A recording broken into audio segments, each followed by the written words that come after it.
There are only two games that we play: finite games and infinite games. To conform is to go unnoticed. In order to be different, we cannot be the same. When we intentionally create value for someone, we're giving them a gift.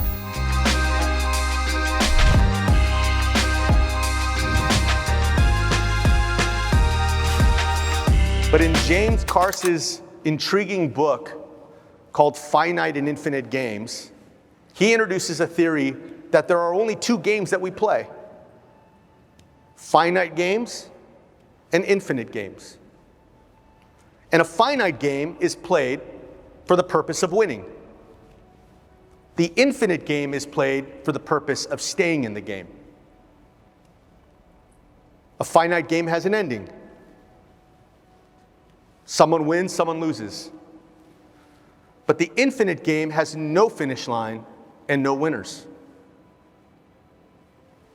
A finite game like football has fixed rules, but the infinite game, like knowledge, has no rules.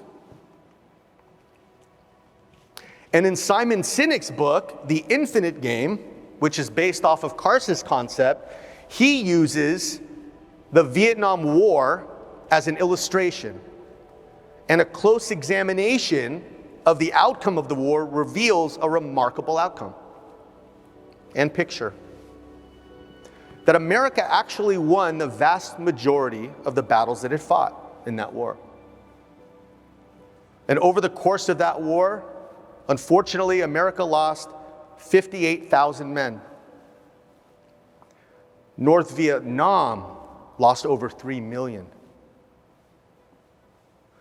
As a percentage of that population, that would have been the equivalent of America losing 27 million people in 1968. And all of this begs the question: how do you win every battle, almost every battle, decimate your enemy, and yet still lose the war? The Vietnamese were playing to stay in the game, and America was playing to win. Look around you in your life, and the more that we see through the lens of infinite and finite games, the more we realize that infinite games are all around us. For example, there is no such thing as winning in a friendship. You can grow the depth of a friendship over time, but you cannot win a friendship. Another example is marriage. You cannot win a marriage. You can grow in intimacy with your spouse by being intentional, thoughtful, attentive, empathetic, generous. But we cannot be first in a marriage. And the same is true for every human relationship, including the one we have with our customers. So we have to ask ourselves, what game are we playing? And are we playing the game of business to win? If so, the finite player will always create value for himself first, then for the customer. The infinite player, by contrast, will make very different strategic choices,